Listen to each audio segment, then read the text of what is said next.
So welcome again. तो आज हम लोग जो टॉपिक शुरू कर रहे हैं that is the units of charge.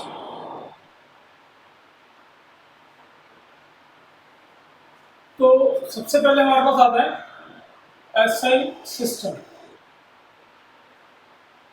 SI system में अपन चार्ज के यूनिट्स को कैसे डिफाइन करते हैं। तो एसआई सिस्टम में चार्ज का यूनिट होता है that is coulomb. Capital C से अपन इसको लिखते हैं। एज वी नो कि जो फोर्स होता है that is equal to 1/4 pi epsilon not Q1 Q2 divided by R square. यही हमारे पास कूलम फोर्स होता है। नाउ 1/4 पाई एप्सिलॉन नॉट की वैल्यू ऐसे सिस्टम में कितनी होती है that is 9 × 10⁻⁹। Because 1/4 pi epsilon naught is 9 × 10⁻⁹ ऐसे सिस्टम में, है ना। चलो अब if Q1 is equal to Q2, let's say Q, and they are placed at a distance of 1 meter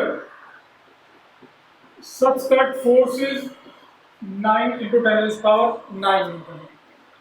तो हमने क्या बताया, अगर हमारे पास two equal and similar charges हैं, two equal and similar charges equal in magnitude और उनकी जो नेचर है वो सेम है, and they are placed at a distance of 1 metre such that उनके बीच में फोर्स कितना हो जाए 9 × 10⁹ न्यूटन।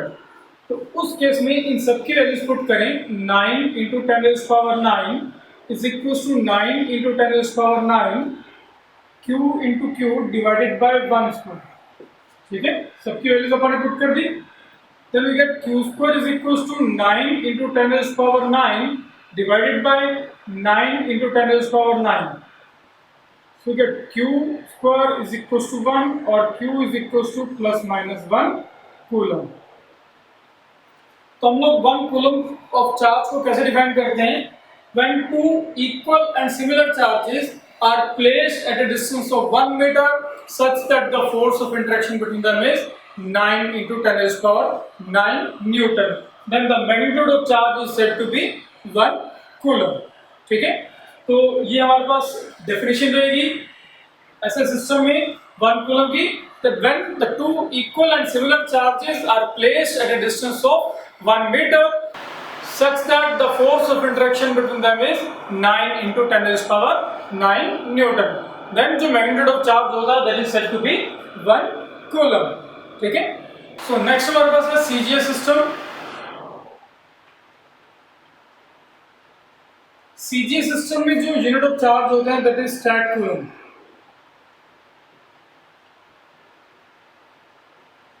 स्टैट कूलम तो देखिए F is equal to 1/4 pi epsilon not Q1 Q2 divided by R square.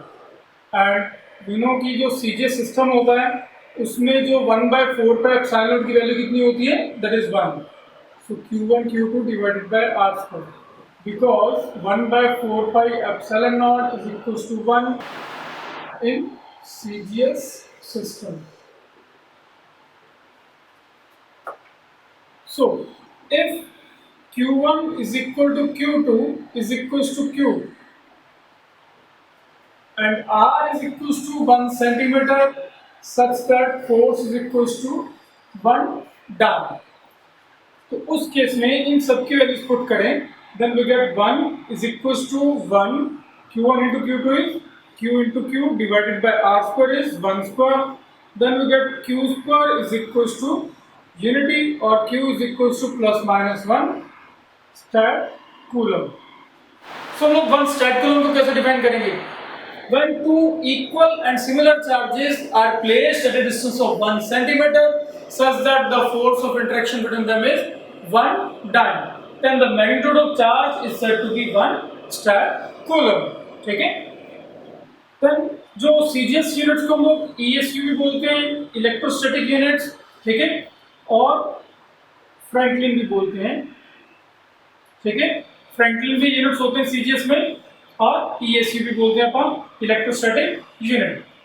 सो इसके अलावा अगर आप देखें इलेक्ट्रोमैग्नेटिक यूनिट्स भी होते हैं, इलेक्ट्रोमैग्नेटिक यूनिट्स। इलेक्ट्रोमैग्नेटिक यूनिट क्या होते हैं हमारे पास? Electromagnetic unit. So electromagnetic unit होता है अपने पास एब कूलम। एब कूलम, और जो 1 एब कूलम होता है it is always equals to 10 coulomb. 1 abcoulomb is equals to 10 coulomb. ठीक है, राइट। और इसके अलावा प्रैक्टिकल यूनिट होता है अपने पास, प्रैक्टिकल यूनिट्स होते हैं 1 फैराडे। और 1 फैराडे क्या होता है अपने पास? That is equals to 96500 coulomb. ठीक है, 1 फैराडे कितना होता है? 96500 कूलम। ठीक। सो नेक्स्ट हमारे पास है रिलेशन बिटवीन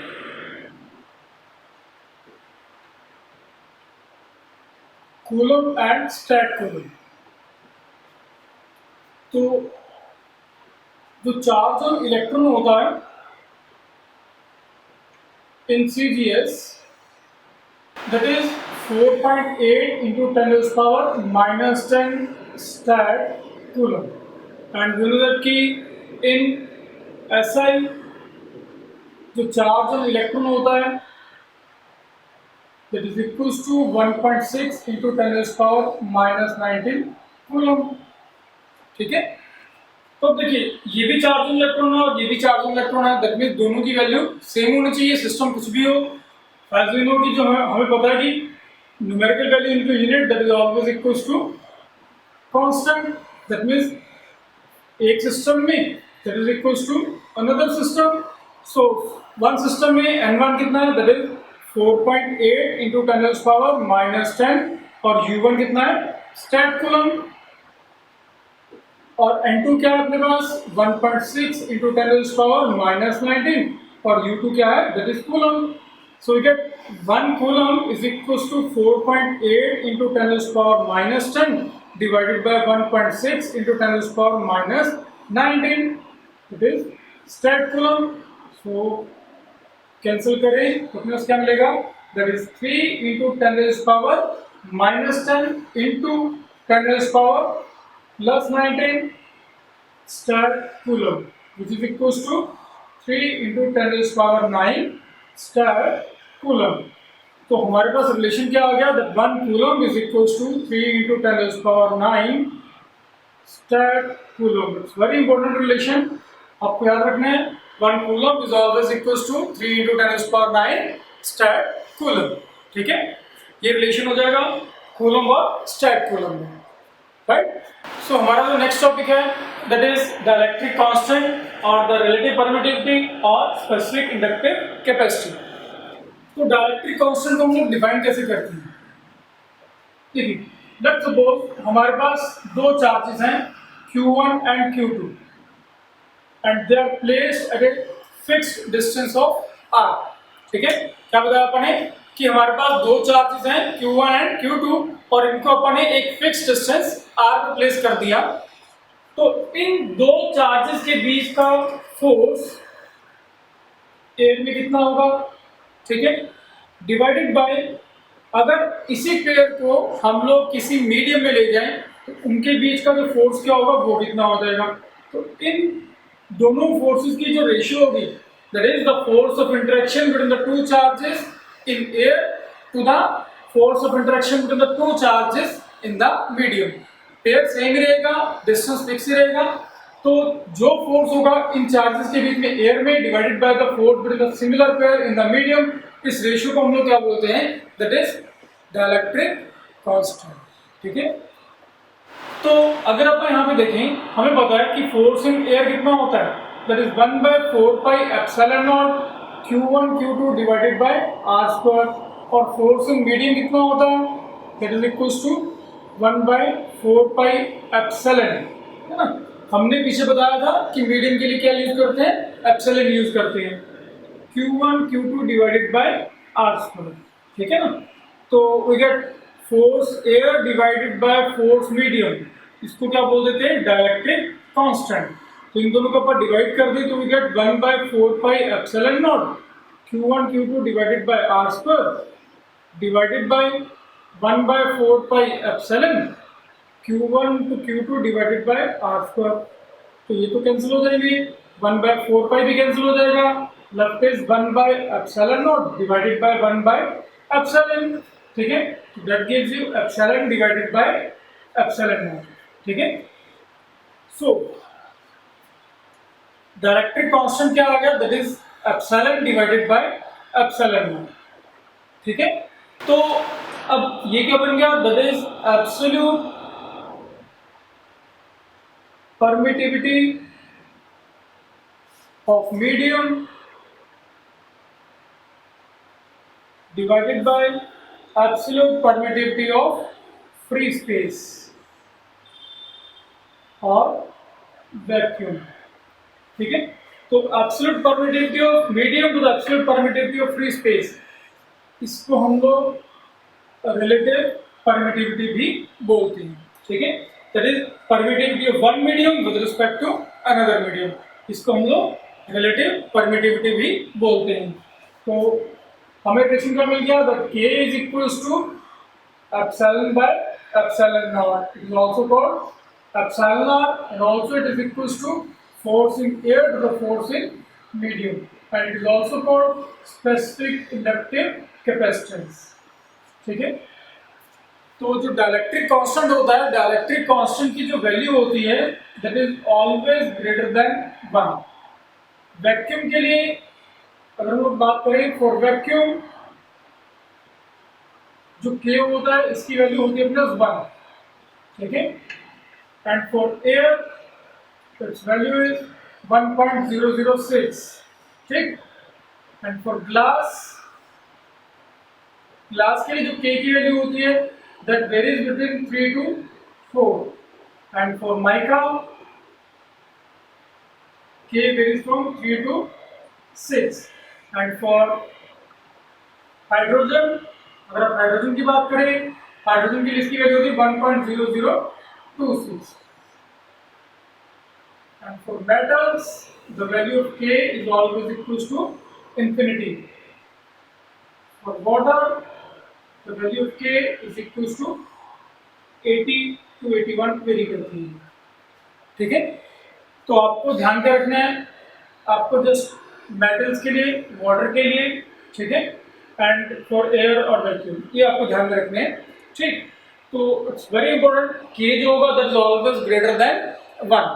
के हमेशा ग्रेटर देन 1 होगा, सिर्फ वैक्यूम के लिए 1 होता है, अदरवाइज ये हमेशा ग्रेटर देन 1 रहेगा। ठीक है, सो हमारे पास रिलेशन क्या आ गया, that k is equals to force in air to the force in medium. Right, तो अगर हम लोग यहाँ से force in medium find out करना चाहें तो that gives you force in air divided by k। ठीक है, तो एज वी नो कि जो k की वैल्यू है that is always greater than 1।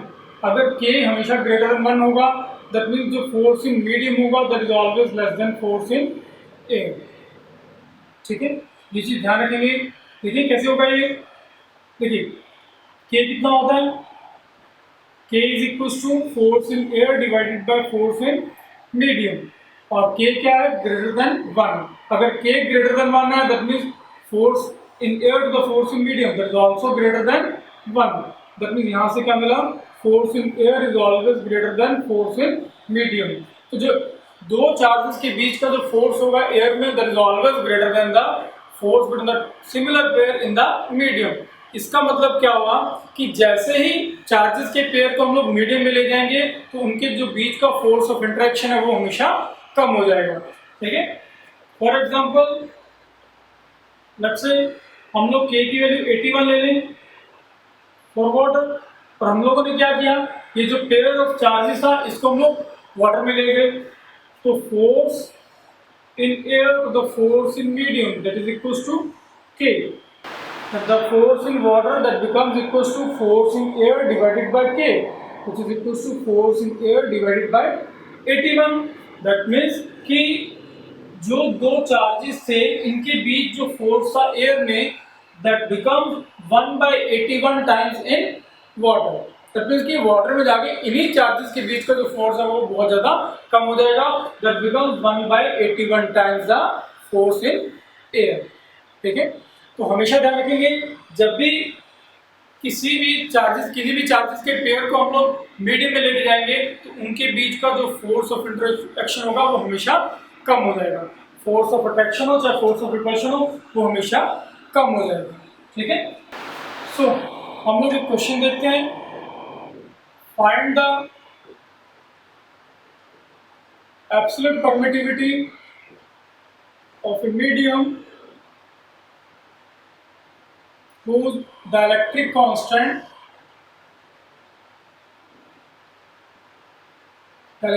को क्या लिखते हैं K is फर्स्ट केस हम लोग देखते हैं 1 एंड सेकंड केस इज से 81। ठीक है, तो अगर अपन इसको सॉल्व करें तो फर्स्ट पार्ट में हमें absolute permittivity of medium find out करना है, दैट हमें एप्सिलॉन फाइंड आउट करना है और हमें पता है एप्सिलॉन नॉट की वैल्यू कितनी होती है। एप्सिलॉन नॉट की वैल्यू कितनी होती है, that is 8.854 into 10⁻⁻12 newton inverse मीटर-2 कूलम स्क्वायर। नाउ यहाँ पे k की वैल्यू फर्स्ट केस में कितनी दे रखी है, दैट इज गिवन 1। तो यहाँ से अपन अगर k के लिए फॉर्मूला देखें epsilon by epsilon nought, that means epsilon equals to k times epsilon nought. तो k की वैल्यू कितनी है, दैट इज 1 और एप्सिलॉन नॉट कितना है, दैट इज 8.854 इंटू 10⁻⁻12। तो हमारे पास एप्सिलॉन की वैल्यू कितनी आ जाएगी, 8.854 इंटू 10⁻⁻12 न्यूटन इनवर्स मीटर-2 कूलम स्क्वायर। तो वो मीडियम जिसके लिए हमारे पास डाइलेक्ट्रिक कांस्टेंट यूनिटी है उसके लिए जो एब्सोल्यूट परमिटिविटी होगी that is always equals to absolute permittivity of free space और एयर। ठीक, इसी तरह अगर आप सेकंड केस देखें k इज इक्वल्स टू 81 तो यही रिलेशन अप्लाई करें, एप्सिलॉन क्या होगा k times epsilon not which is 81 into 8.854 into 10⁻⁻12। इसको सॉल्व करेंगे you will get the value of epsilon for a medium, इसका डाइलेक्ट्रिक कांस्टेंट कितना है 81।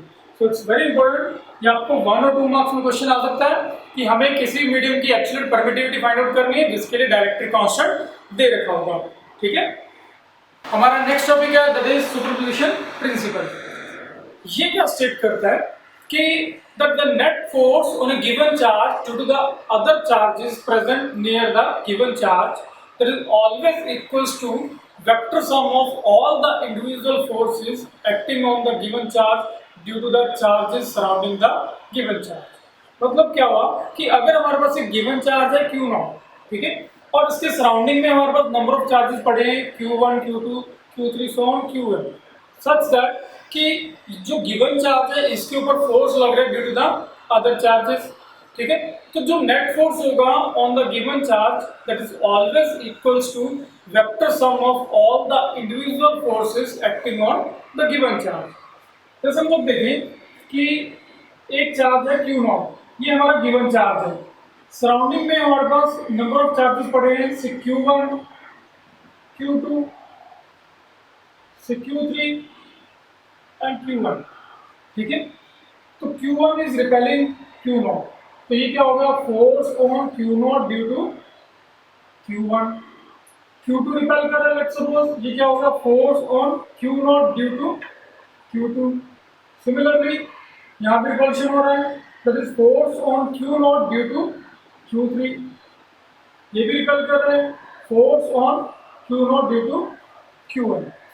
So according to superposition principle, that the net force on the given charge that is always equals to vector sum of all the individual forces acting on the given charge due to the other charges present near।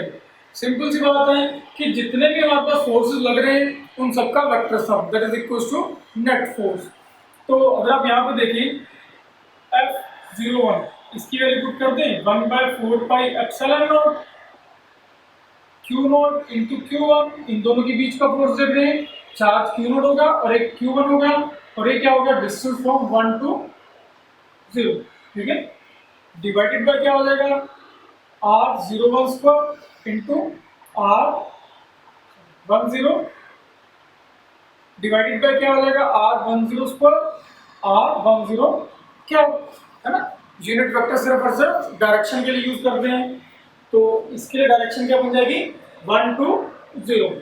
ठीक, second के लिए क्या हो जाएगा 1/4πε0 Q0 into second charge है ना, तो Q2 और इसके लिए अपन डिस्टेंस बोल देते हैं R2 to 0। ठीक है, तो यहाँ पे क्या हो जाएगा R2 not R cap 2 not and so on. nth charge के लिए क्या हो जाएगा 1/4πε0 Q0 into Q1 divided by, अब इन दोनों के बीच का फोर्स डिस्टेंस अपन Rn0 ले लेते हैं, Rn0 R कैप n0, तो इनमें से कॉमन फैक्टर्स बाहर लिख दें, 1/4πε0 Q0 ये बाहर आ जाएगा, left is Q1 divide by R1 naught square R cap 1 naught plus Q2 divide by R20 square R cap 2 naught and so on Qn divided by Rn square Rn naught square R cap n naught. ठीक है, तो ये हो जाएगा हमारे पास net force acting on the given charge due to the other charges present near it according to superposition principle. तो हम लोग स्टेटमेंट दोबारा रिपीट करते हैं that the net force on a given charge due to the other charges present near it is always equals to vector sum of all the individual forces acting on the charge due to the charges present near it। ठीक है, simply ये हमारे पास definition बनती है superposition principle के लिए। ठीक है, हो जाएगा ये, इट्स वेरी इंपॉर्टेंट। ठीक है, इसको आप अच्छे से देखेंगे क्योंकि इसके बेस पे आपको काफी न्यूमेरिकल्स मिलेंगे। ठीक है, सो हमारा नेक्स्ट टॉपिक है that is the continuous charge distribution. तो जो माइक्रोस्कोपिक लेवल पे चार्ज डिस्ट्रीब्यूशन होता है दैट इज डिसकंटीन्यूअस। ठीक है, पर जब हम लोग बात करेंगे मैक्रोस्कोपिक की, दैट मींस जब लार्ज चार्ज हो जाएगा, ज़्यादा चार्ज हो जाएगा, उस केस में जो चार्ज डिस्ट्रीब्यूशन होता है दैट इज कंटीन्यूअस। ठीक है, तो हम लोग देखें, अगर आप बात करें हमारे पास ये चार्जेस पड़े हैं, ठीक है, कम चार्जेस हैं, बट जैसे हमारे पास नंबर ऑफ चार्जेस ज़्यादा हो जाएंगे तो यू विल फील कि आपको दूर से देखने पे ये जस्ट एक स्ट्रेट लाइन दिखनी शुरू हो जाएगी, है ना। दैट मीन्स कि जब हमारे पास मैक्रोस्कोपिक लेवल आ जाता है, जब चार्जेस ज़्यादा हो जाते हैं, तो उस केस में जो डिस्ट्रीब्यूशन ऑफ चार्ज होगा दैट बिकम्स कॉन्टिन्यूअस। ठीक है, जबकि माइक्रोस्कोपिक लेवल पे इट इज ऑलवेज डिसकॉन्टिन्यूअस। तो हमारे पास 3 types of continuous charge distribution है, 3 types of charge distribution. First हम लोग देखते हैं लीनियर चार्ज डिस्ट्रीब्यूशन।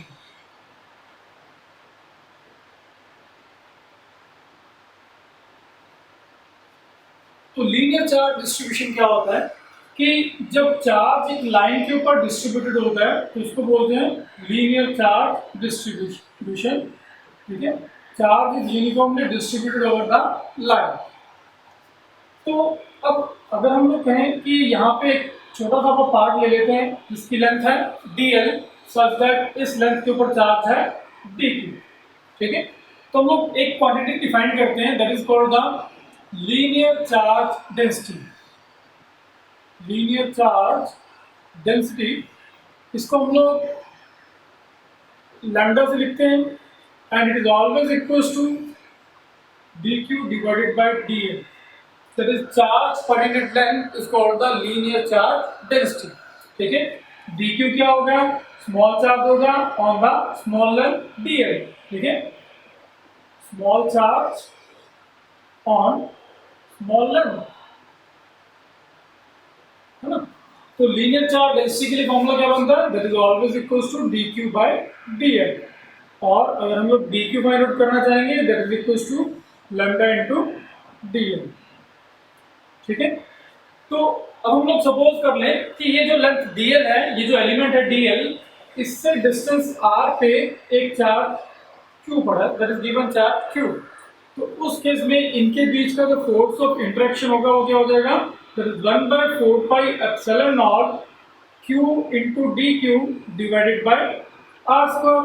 और dq की वैल्यू कितनी है, dq is equals to lambda into dl। ठीक है, तो हमारे पास ये बन जाएगा expression for the force between the charge element and the given charge due to the linear charge distribution. ठीक है, सिमिलरली सेकेंड हमारे पास आता है that is the surface charge distribution.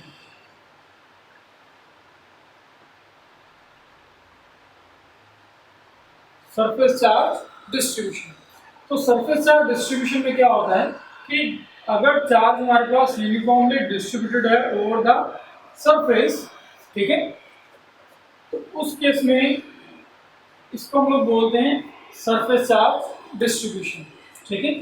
अब हम लोग एक स्मॉल सा एलिमेंट ले लेते हैं जिसका एरिया है ds और इसके ऊपर चार्ज है dq। तो उस केस में हम लोग एक और क्वांटिटी डिफाइन करते हैं that is surface charge density. Surface charge density इसको सिग्मा से लिखते हैं and it is equal to charge per unit surface area. Charge per unit surface area, तो यहां से अगर आप देखें dq की वैल्यू कितनी आ जाएगी that is sigma into ds।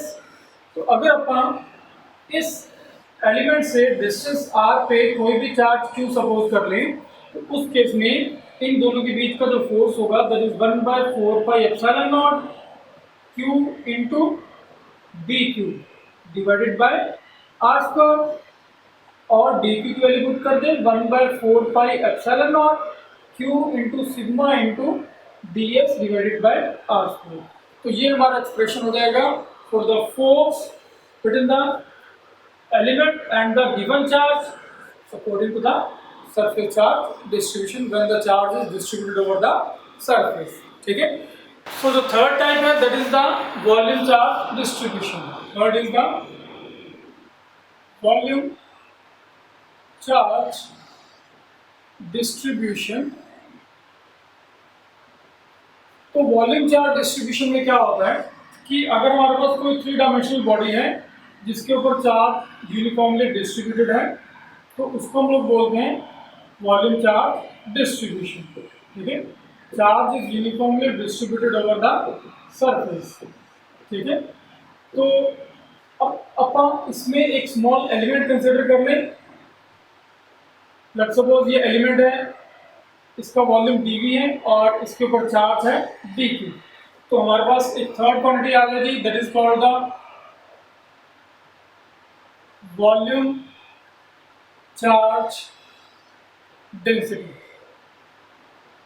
Volume charge density को सिग्मा से लिखते हैं which is equal to charge per unit volume, और dq is equal to rho into dv। तो इस एलिमेंट से डिस्टेंस r पे कोई भी गिवन चार्ज q पड़ा है, तो उस केस में फोर्स क्या हो जाएगा that is 1/4 pi epsilon not q into dq divided by r square, और is equal to 1/4 pi epsilon not q into dq की वैल्यू कितनी है that is rho into dv divided by r square. then the force comes out to be 1/4 pi epsilon naught q rho dv divided by r square, ठीक है। ये expression हो जाएगा अपने पास the force between the given element and the charge for the volume charge distribution, ठीक है, हो जाएगा ये। सो इस लेक्चर के इतना ही देखते हैं हम। नेक्स्ट लेक्चर में हम लोग कुछ न्यूमेरिकल्स देखेंगे जो काफ़ी इंपॉर्टेंट है, जो बोर्ड एग्जाम्स और कॉम्पिटिटिव एग्जाम्स के लिए काफ़ी इंपॉर्टेंट क्वेश्चन हैं, तो उनको अपन नेक्स्ट लेक्चर में करेंगे, ठीक है। सो इस लेक्चर को आप अच्छे से देखिए, अच्छे से समझिए इन क्वेश्चन को, ठीक है। Thank you, good luck.